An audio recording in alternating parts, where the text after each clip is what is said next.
Voilà, très bien. Euh, pour, euh, pour introduire ces moments, j'aimerais vous raconter une petite anecdote. Alors, il y a pas très longtemps, j'ai fait faire des travaux chez moi. J'ai voulu changer la porte de mon garage parce que voilà, elle se faisait vieille et j'avais de moins en moins confiance en elle. Donc, j'ai commandé la porte et j'ai fait venir quelqu'un pour la changer parce que moi, j'avais pas les compétences. Et durant cette opération, qui du coup a duré plusieurs jours, on a eu des petites péripéties. En changeant la porte, en démontant l'ancienne porte, on s'est rendu compte qu'elle était scellée. En fait, en plus de la fixer au mur, elle avait en plus été soudée. Et ça n'avait aucun sens parce qu'une fois qu'elle est bien fixée, normalement, il n'y a pas besoin de souder. Donc, la personne à qui j'avais fait appel, étant donné qu'elle n'avait pas les outils nécessaires pour déceler, pour dessouder, on a dû reprogrammer une autre intervention. À la première découverte que je fais. Deuxième intervention, il vient avec les équipements adéquats et tout. On la dessoude. Et cette porte-là, la nouvelle porte que je voulais poser, elle a des rails qu'il fallait poser de part et d'autre. On pose un rail côté droit et on s'aperçoit que le rail ne tient pas. En fait, on fait un test, on ouvre la porte, le rail tombe. Parce qu'en fait, sur le mur côté droit, c'est du placo. Et on avait mis les chevilles qu'il fallait et tout, mais ce n'était pas suffisamment solide. Donc ce qu'il fallait, c'était percer le placo pour toucher le mur porteur et faire un trou qui soit capable de supporter la charge du garage. Mais étant donné qu'on avait déjà utilisé tout le matériel déjà préparé, il fallait acheter du nouveau matériel. Donc encore, on reporte l'intervention. Il revient, cette fois-ci il perce le trou comme il faut, on pose le rail côté gauche, même chose. Sauf que là, cette fois-ci, derrière le placo, il n'y avait pas de mur porteur, c'était que du placo. Et là, je ne vous cache pas qu'à ce moment-là, j'ai eu peur. Parce que l'ancienne porte, je l'avais démontée, je l'avais jetée, la nouvelle porte, elle était là, mais elle n'était pas fonctionnelle et qu'il fallait absolument que ça marche pour que je puisse utiliser mon garage, rentrer ma voiture. Et donc on se pose devant la porte, on réfléchit aux différentes solutions qu'on peut mettre en place pour que le rail tienne. On envisage une solution et le gars me dit je vais aller à Leroy Merlin, je vais demander conseil, je vais décrire ce qu'on veut mettre en place et on va voir ce qu'ils vont me dire. Il revient quelques minutes après et il me dit d'un air penaud, franchement, je suis désolé, les gars, le Merlin, ils m'ont dit, c'est pas possible, ça va pas tenir. Le mur, le placo risque de s'écrouler sous la charge de la porte du garage. Donc j'étais un peu circonspect, un peu beaucoup, et je me disais comment on va faire. Et c'est là qu'on a eu l'inspiration de demander à mon voisin, qui lui avait changé sa porte de garage, comment il avait fait. Et ce qui était bien, c'est qu'il avait la même porte. Donc il nous a montré. En fait, lui, je vous passe les détails, mais il a posé du ciment, ce qui lui a permis de fixer des trous. Et le ciment, étant donné que c'est solide, ça supporte la charge. Et donc, on a mis en place cette solution. Et ça a fini par tenir. Et durant toutes ces différentes étapes, toutes ces déconvenues, toutes ces mauvaises surprises, je me suis dit, waouh, la construction d'une maison, c'est vraiment important. Chaque étape doit être respectée et doit être, doit être appliqué selon les normes qu'il y a pour construire une maison. Sinon, après, on est dans la galère. Et moi, c'est pas moi qui l'ai construite, la maison. J'ai hérité de ça. Et je me suis dit, franchement, je dis pas merci à l'architecte qui a conçu ma maison. Ah là, il aurait pu mettre un mur porteur, il aurait pu ne pas souder la porte, ça m'aurait évité des problèmes, etc. Et cette expérience-là m'a beaucoup parlé. La parole de Dieu nous dit que Jésus a dit « Ma maison sera appelée une maison de prière ». Nous savons aujourd'hui que nous sommes la maison de Dieu, nous sommes le temple du Saint-Esprit, il habite en nous. La question que je vais vous poser ce matin, c'est « Qui est l'architecte de ta maison ?» Et c'est le titre de mon message. Qui est l'architecte de ta maison ? Est-ce que c'est Dieu ? Ou est-ce que Dieu a fait des plans, a posé les plans, mais est-ce que tu as bidouillé ? Est-ce que tu as voulu monter un truc par toi-même ? Et à travers ce message, moi j'aimerais qu'on voit les différents piliers qui font qu'une maison est une bonne maison, une maison solide et une maison agréable.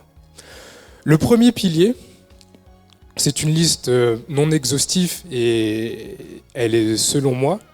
Le premier pilier, c'est les fondations et les murs porteurs. Les fondations, elles ont une importance capitale puisque c'est elles qui vont soutenir toute la maison. Et il y en a de plusieurs types en fonction des sols dans lesquels on construit la maison. Si le sol est argileux, si le sol est poreux, on n'aura pas le même type de fondation. Et ces fondations sont très importantes. Et avant de poser les fondations, ce qu'il est nécessaire de faire, c'est de faire une étude du sol. Parce que c'est l'étude du sol qui va te révéler comment tu dois creuser, quel type de fondation tu dois poser. Et si tu ne passes pas par cette étape, la maison que tu construis risque d'être bancale et risque, à long terme, de s'effondrer, de s'effriter, de rencontrer des problèmes. Donc plus le sol est instable, plus les fondations que tu vas devoir poser vont devoir être profondes. Elles sont invisibles, mais elles sont fondamentales. Et tout comme les murs porteurs qui complètent un petit peu la structure et qui font office de colonne vertébrale de la maison. Si je vous parle de fondations qui sont invisibles et fondamentales, comment on peut transposer ça au niveau spirituel? À quoi ça vous fait penser? C'est une question, c'est interactif, donc soyez libre de réagir. Merci Jérémy. La foi, force opérationnelle invisible. Je ne détiens pas le copyright de cet acronyme, c'est le pasteur principal qui le détient. Mais voilà, les fondations, on peut les assimiler au niveau spirituel à la foi. La foi, c'est cette force qui nous soutient, c'est ce qui nous ancre en Dieu. Et c'est ce qui nous permet, quand viennent les épreuves, de ne pas partir. On a une parabole qui explique très bien cela, c'est la parabole des deux maisons, avec une bâtie sur le roc, une autre bâtie sur le sable. La tempête est venue, et la tempête a fait des dégâts sur la maison qui était bâtie sur le sable. Mais sur la maison qui était bâtie sur le roc, elle est restée en place. Et bien sûr, avec la tempête, même la maison qui était bien bâtie, elle a pu essuyer des dégâts, mais ces dégâts étaient mineurs, comparés à celle qui avait mal creusé ses fondations. Colossiens 2, versets 6 et 7, nous dit « Ainsi comme vous avez reçu le Christ Jésus, le Seigneur, marchez en lui, soyez enracinés et fondés en lui, affermis dans la foi, d'après les instructions qui vous ont été données, et abondez en actions de grâce. » Voilà le premier pilier d'une maison solide. Le deuxième pilier, c'est le toit. Le toit, dans une maison, elle a office de protection. Elle nous protège contre les intempéries, contre les éléments étrangers extérieurs. Moi, dans ma vie, j'ai fait des recherches sur Internet. J'ai jamais vu de maison sans toit. Ça n'existe pas. Si tu as une maison à ciel ouvert, alors n'importe quoi peut rentrer dans ta maison. S'il pleut, tu as des gros problèmes. Et c'est quelque chose qui nous protège. En hiver, c'est quelque chose qui nous protège contre le froid. En été, c'est quelque chose qui nous protège contre la chaleur, etc. Et il est impensable d'imaginer une maison sans toit. Au niveau spirituel, le toit, cette fonction de protection, on peut la transposer à l'obéissance, à la fidélité. L'obéissance, c'est ce qui nous garde. C'est ce qui nous permet de reposer sous les ailes de Dieu. Quand on n'obéit pas, on s'expose au danger. La Bible dit du diable que c'est un lion rugissant cherchant qui dévorer. Et si tu sors du giron de Dieu, par ta désobéissance, tu t'exposes à être dévoré. Le premier exemple, il intervient très tôt dans la Bible et c'est l'exemple d'Adam et Ève. Dieu leur dit, vous faites ce que vous voulez, vous mangez de tous les fruits, sauf du fruit de l'arbre de la connaissance du bien et du mal. Et ça n'a pas loupé. Ils l'ont mangé. Et avec les conséquences qu'on connaît, les conséquences qui durent aujourd'hui jusqu'à maintenant. Quand tu n'obéis pas, tu t'exposes au danger. Le fait d'obéir, ce n'est pas seulement faire quelque chose de manière bête et méchante, c'est tout simplement reconnaître que Dieu est supérieur et qu'il sait ce qui est bon pour toi. Et que quand il te dit de faire quelque chose, c'est parce qu'il sait ce qu'il y a derrière. Donc voilà le deuxième pilier. Le toit.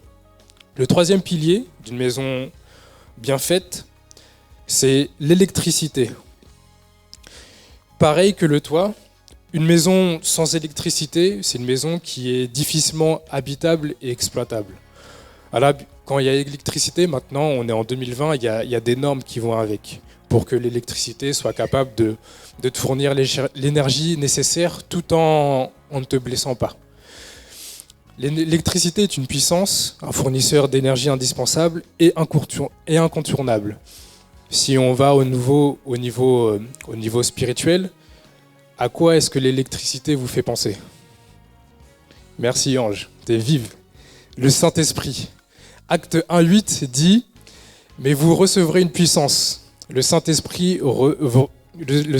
descendant sur vous, et vous serez mes témoins à Jérusalem, dans la Judée, dans la Samarie et jusqu'aux extrémités du monde. » Le Saint-Esprit, c'est une puissance donnée par Dieu. Elle permet non seulement de marcher dans la puissance, c'est quelque chose qu'on entend souvent, mais d'abord et avant tout, elle permet d'être connecté à Dieu, de recevoir de lui ses pensées, ses directions. Et Ange, est-ce que tu peux m'afficher 1 Corinthiens 2, du verset 10 à 12, s'il te plaît. Mais comme il est écrit, ce sont des choses que l'œil n'a point vues, que l'oreille n'a point entendues et qui ne sont point montées au cœur de l'homme. Des choses que Dieu a préparées pour ceux qui l'aiment. Dieu nous les a révélées par l'Esprit, car l'Esprit sonde tout, même les profondeurs de Dieu. Qui donc parmi les hommes connaît les choses de l'homme, si ce n'est l'Esprit de l'homme qui est en lui? De même, personne ne connaît les choses de Dieu, si ce n'est l'Esprit de Dieu. Or nous n'avons pas reçu l'Esprit du monde, mais l'Esprit qui vient de Dieu, afin que nous connaissions les choses que Dieu nous a données par sa grâce. Voilà, merci. Ce verset dit que nous avons reçu l'Esprit de Dieu et que par conséquent nous sommes connectés à lui et que nous sommes capables de recevoir, de connaître ce qu'il veut, ce qu'il souhaite faire, ce qu'il souhaite accomplir. Et tout comme une maison sans électricité n'existe pas, ne doit pas exister, un enfant de Dieu sans le Saint-Esprit ça ne devrait pas être compatible. Voilà le troisième pilier qui est l'électricité. Le pilier suivant, c'est l'isolation. L'isolation aussi bien thermique que phonique. Qui parmi vous n'a jamais été dérangé par les bruits extérieurs, que ce soit un chien qui aboie, que ce soit une voiture trop bruyante, le voisinage même, ou même à l'intérieur de chez soi, par vos enfants, frères et sœurs, etc., qui courent dans la maison et ça fait du bruit. On entend au niveau du plafond, c'est mal isolé. Et du coup, ça trouble, et ça fait du bruit. Au lieu d'être dans un environnement calme, eh bien, on est environné de bruit, de nuisances sonores, tout simplement. Ça, il s'agit de l'isolation thermique, de l'isolation phonique, pardon. Et concernant l'isolation thermique, elle permet de ne pas avoir trop chaud en été et de ne pas avoir trop froid en hiver. En fait, l'isolation va permettre de conserver la chaleur à l'intérieur de la maison. Et du coup, c'est tout bénef parce que déjà, tu as chaud dans ta maison et ça t'évite de payer trop cher l'électricité. Et une mauvaise isolation, non seulement ça nuit à ta tranquillité, mais au niveau santé, etc., et même au niveau financier, ce n'est pas très bon, avec les conséquences que l'on connaît.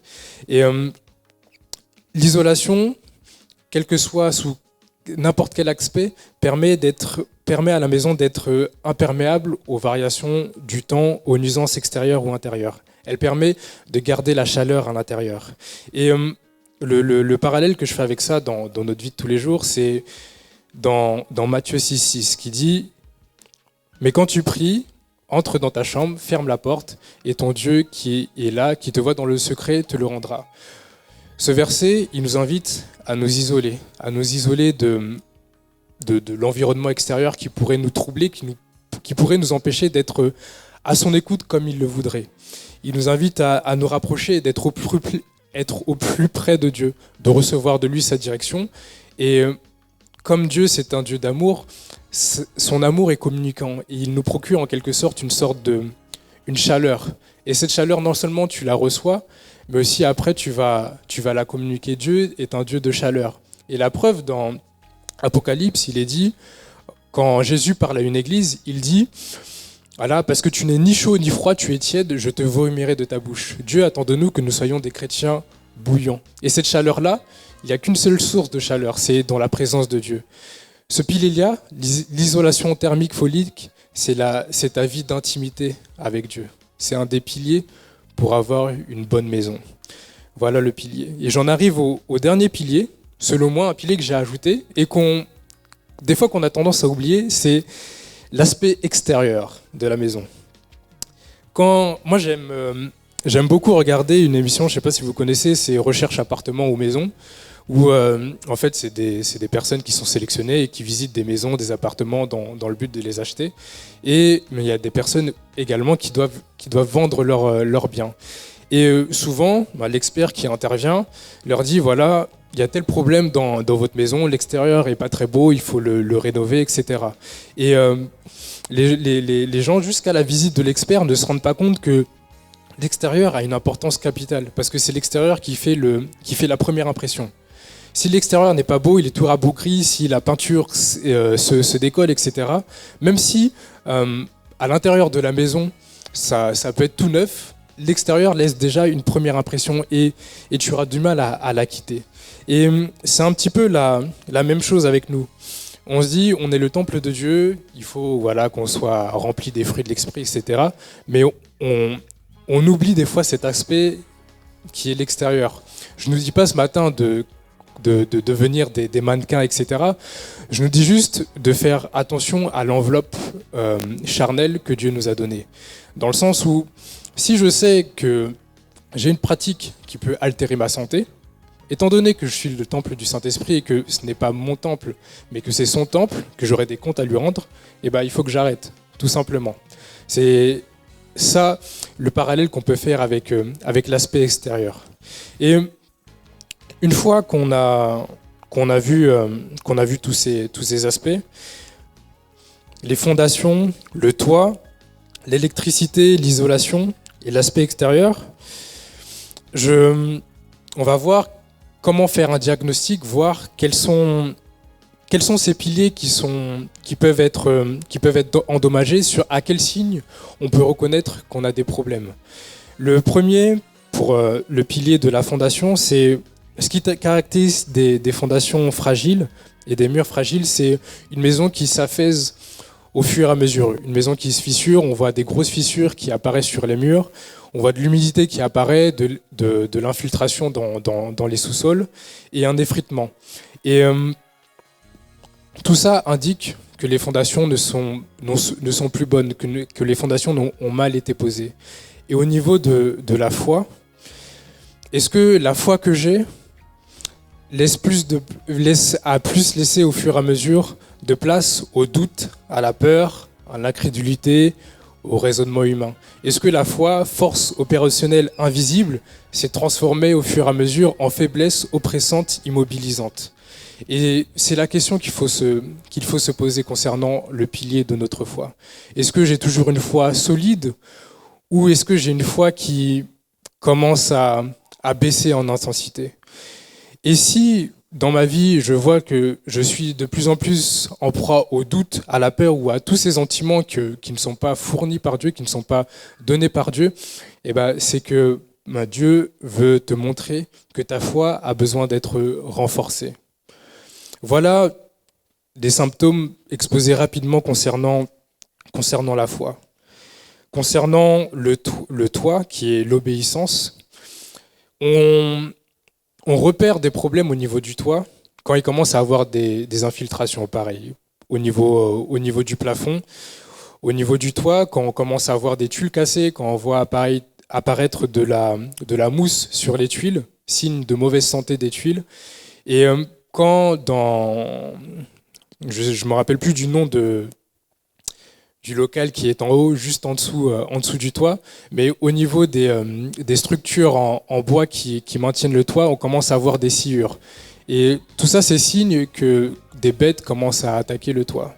Et quand on voit ça au niveau du toit, il faut tout de suite entreprendre des travaux, parce que si le toit s'effondre sur notre tête, alors là, je vous dis pas les dégâts, les travaux qu'il faut faire, et même si la maison peut-être que la maison même ne sera plus habitable. Concernant l'obéissance, est-ce que dans ma vie avec Dieu, est-ce que j'ai des problèmes avec l'obéissance? Est-ce que je suis de ceux qui disent oui, oui, mais au final ne font pas? Est-ce que j'ai le syndrome de Jonas?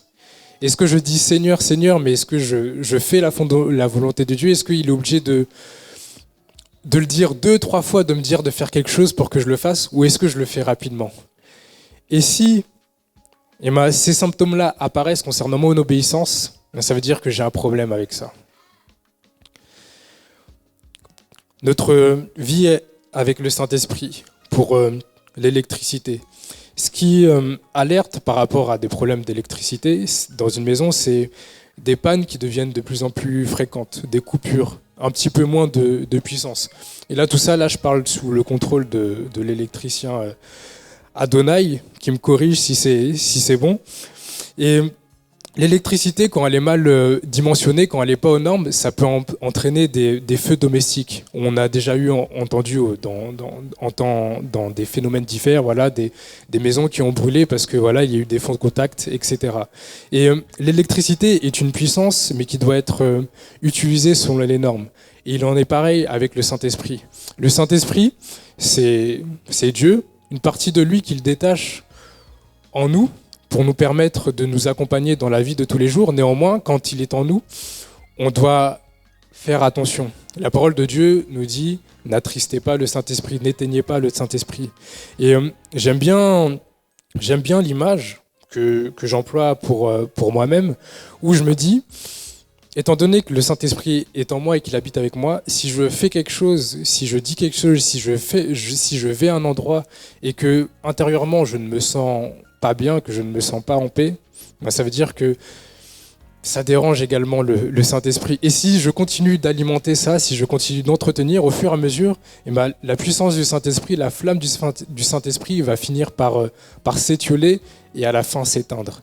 Et moi, c'est mon indicateur, c'est ma jauge personnelle qui me permet de rectifier le bon tir quand je sens que je m'égare un peu, quand je sens que j'attriste le Saint-Esprit.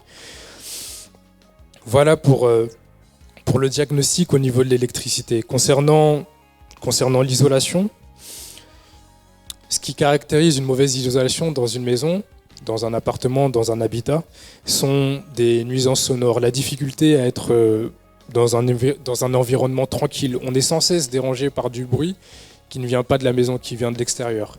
On a également des pertes de chaleur. On a des pièces qui sont difficiles à chauffer. Et de l'humidité. Et au niveau spirituel, comme je le disais au début, l'isolation, c'est ta vie d'intimité avec Dieu. Qu'en est-il de ta vie d'intimité avec Dieu? Est-ce que tu passes toujours autant de temps avec Dieu? Est-ce que tu passes plus de temps même? Ou est-ce que tu passes moins de temps? Est-ce que tu vas moins dans le lieu secret? Est-ce que tu es de plus en plus en proie au doute, à la peur, à l'anxiété?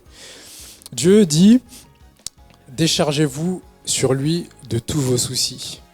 Mais si tu ne prends pas l'habitude, si tu ne vas pas dans le lieu secret pour te décharger de tous ces soucis, ces fardeaux, tu vas les porter pour toi. Et forcément, comme ils sont trop lourds, tu vas commencer à plier sous le poids des fardeaux et tu ne seras plus tranquille.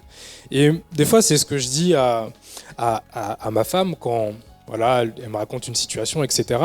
Et voilà, elle m'expose tout ça et à la fin, je lui dis, écoute, moi, là comme ça, je peux rien faire, mais d'abord, je te conseille d'en parler à Dieu. Parce que moi, je suis limité, je suis ton mari, je t'écoute, etc. Et je peux te donner des conseils. Mais celui qui a véritablement le pouvoir de changer les choses, c'est pas moi, c'est Dieu. Donc parle-en à Dieu. Et le fait d'aller dans la présence de Dieu, de se décharger, de lui exposer ses problèmes, c'est quelque chose qui nous rend libres et qui nous fait respirer à nouveau. Voilà pour l'isolation. Et le dernier, c'est l'extérieur. Quand tu rentres dans une maison et que déjà l'extérieur ne t'accueille pas de la manière la plus agréable qui soit, tu vois que le jardin est peut-être mal entretenu, beaucoup de mauvaises herbes, tu vois la peinture écaillée, ben forcément ça te laisse un petit a priori. Le psaume 34, verset 5 dit « Quand on tourne nos regards vers Dieu, on est rayonnant de joie. On est rayonnant de joie pas qu'au niveau spirituel, pas qu'au niveau intérieur, mais aussi extérieur. Sur notre visage, ça doit transparaître. Moi, personnellement, je comprendrais pas que je croise quelqu'un qui est enfant de Dieu et qui, extérieurement, soit tout rabougri, replié sur lui-même, et même au niveau vestimentaire, etc., soit... je vais employer le mot, soit un petit peu sale. Le fait d'être enfant de Dieu, ça ne te dispense pas de bien t'entretenir, de faire attention à toi. Encore une fois, je ne dis pas qu'on doit être des mannequins, etc. Mais être enfant de Dieu, c'est quand même une distinction, comme la sœur Aline le disait. Et quand tu es enfant de Dieu, les gens autour de toi doivent le voir. Pour avoir envie de discuter avec toi, il faut déjà que tu renvoies quelque chose de positif. Et je vous parle souvent de ce que je regarde, etc. Et ce qui m'a marqué, peut-être que certains d'entre vous regardent Koh-Lanta. Et cette année, on avait un candidat qui s'appelait Bertrand Kamal et qui malheureusement est décédé d'un cancer. Et la particularité de cette personne, c'était qu'il était vraiment rayonnant de joie. Dans chaque équipe où il était, il apportait la joie, le sourire, ce qui fait que les gens se sentaient bien. Ils pouvaient être déprimés, il suffisait que Bertrand Kamal leur fasse des petites blagues, ils retrouvaient le sourire. Et c'était vraiment quelqu'un qui était dynamisant, qui était... Tu sentais qu'il transpirait la gentillesse, tu sentais... Je sais pas, mais il y avait quelque chose qui émanait de lui. Et c'est quelque chose qui m'a vraiment interpellé. Voilà, quand ils lui rendaient hommage, ils étaient tous unanimes en disant que vraiment ils avaient impacté leur vie. Et moi, j'aimerais personnellement qu'on puisse dire de moi la même chose. Qu'on puisse dire de moi que vraiment que c'était quelqu'un de rayonnant qui changeait l'atmosphère, qui, par son sourire déjà, l'aspect extérieur, m'a transformé les choses. Voilà pour les différents symptômes au niveau des piliers d'une bonne maison.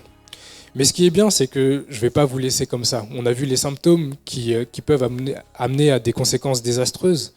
Mais avec Dieu, qui est amour, rien n'est irréparable. Dieu est le divin médecin, Dieu est également le divin architecte. Et si on vient à lui, si on fait un examen de cœur, si on fait un examen sincère, il n'y a rien qui ne puisse pas être réparé. Concernant les fondations de notre foi. Romains 10-17 nous dit « La foi vient de ce qu'on entend, et ce que l'on entend vient de la parole de Christ. » Une petite astuce pour exercer sa foi, c'est de passer plus de temps dans la parole de Dieu. Plus tu passes de temps, plus tu connais ses promesses, plus ses promesses te raffermissent. Et ta foi devient encore plus solide. C'est quelque chose de concret. Si tu connais les promesses de Dieu pour ta vie, si il arrive que tu passes par des moments difficiles, rappelle-toi ses promesses. Et Dieu n'est pas un homme pour mentir, certainement il les réalisera. Et alors, comme tu verras l'action de Dieu dans ta vie, ta foi sera renforcée parce que tu sauras que précédemment il a déjà agi et qu'il sera capable d'agir encore. Voilà pour la foi. Concernant le toit et l'obéissance, gardez en tête que tout ce que Dieu fait est bon. Tout ce que Dieu te demande de faire est bon et pour ton bien. Dieu a des projets de bonheur pour nous et non de malheur. S'il te demande quelque chose, même si pour toi ce n'est pas logique, pour Dieu ça l'est parce que lui, il a la vue à long terme.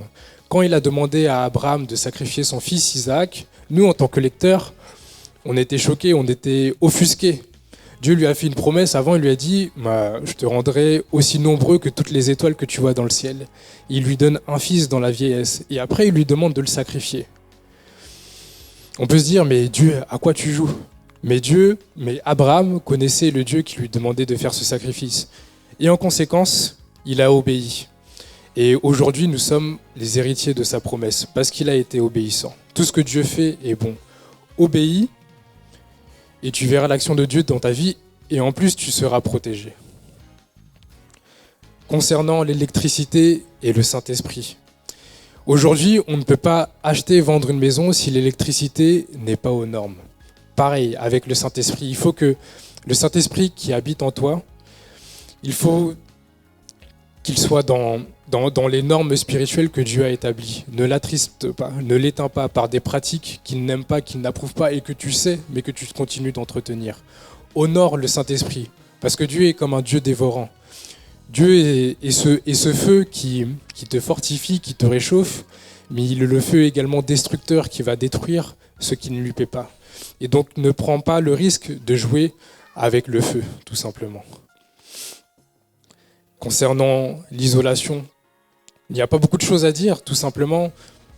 Apprends à passer du temps avec Dieu. Passe du temps avec Dieu, rentre dans son intimité, comme le dit Matthieu 6,6. Rentre dans ta chambre, ferme la porte et pose-toi en tête à tête avec Dieu. Et Dieu te parlera. Et dans ce cas-là, tu seras en paix, tu seras rassuré si tu lui exposes tes projets, tes craintes, etc. Dieu te parlera, t'indiquera la marche à suivre, etc. Et tu seras bien, tu seras en paix, tout simplement. Et tu ne craindras pas les mauvaises nouvelles, comme le dit la parole, parce que celui qui est ancré fermement en Dieu sait que son Dieu prend soin de lui. Et pour finir, l'extérieur, tout simplement, aie conscience que tu es le temple de Dieu. Il y a dans l'Ancien Testament un roi qui s'appelait Joas. Il est arrivé au pouvoir assez tôt et il a vu l'état du temple de Dieu qui était délabré, qui ne tombait pas en ruine, mais qui était un peu abîmé. Il a entamé une réforme, il a entamé des travaux de réparation. Imaginez, à l'époque, Dieu était adoré dans le temple de Jérusalem. C'était le seul endroit où on adorait Dieu. Mais si, dans ce seul endroit où on adorait Dieu, le temple tombait en ruine, ça ne donnait pas une bonne image. Comment venir louer Dieu avec plaisir dans un endroit qui tombe en ruine? Et Joas avait compris cela, il avait compris qu'il y avait l'acte d'adoration, mais il y avait également prendre soin de là où Dieu réside, parce qu'à l'époque, Dieu résidait dans le temple. J'en arrive à la fin de mon message et j'aimerais tout simplement faire un appel. Un appel par rapport à ces 5 fondations.